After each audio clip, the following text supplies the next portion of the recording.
अक्सर लोग ठंडी हवा पाने के लिए कूलर और पंखे दोनों को साथ में इस्तेमाल करते हैं। इसके बावजूद उन्हें गर्मी से राहत नहीं मिलती है। दरअसल, पंखा और कूलर एक साथ चलाने से कूलिंग मेंटेन नहीं हो पाती है।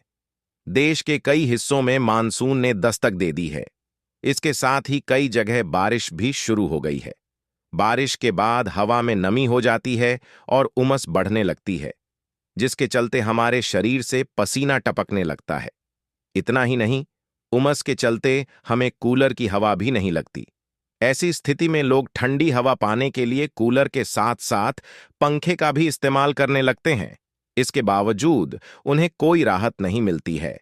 हालांकि सवाल यह है कि क्या कूलर के साथ सीलिंग फैन को यूज करने से ठंडी हवा मिलती है? कूलर पंखे की हवा का टकराव दरअसल कूलर के साथ छत वाला पंखा चलाने से दोनों की हवा आपस में टकराने लगती है। ऐसे में कूलर के ठीक सामने बैठे शख्स को भी हवा नहीं लगती है।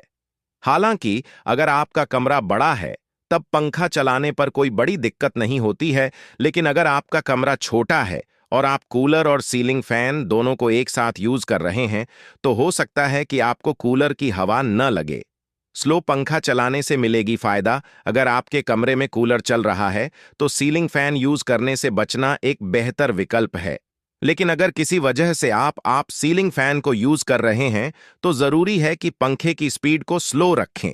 आमतौर पर लोग जब कूलर और पंखे का इस्तेमाल करते हैं, तो वे फैन की स्पीड तेज रखते हैं। इससे हवा का सर्कुलेशन ठीक से नहीं हो पाता।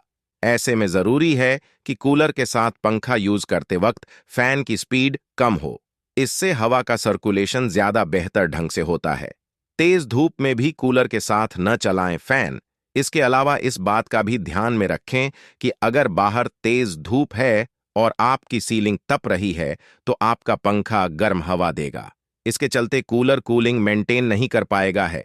ऐसे में अगर आप कूलर के ठीक सामने भी बैठ जाएं, तो भी कूलर की हवा आपके शरीर पर तो लगेगी, लेकिन कम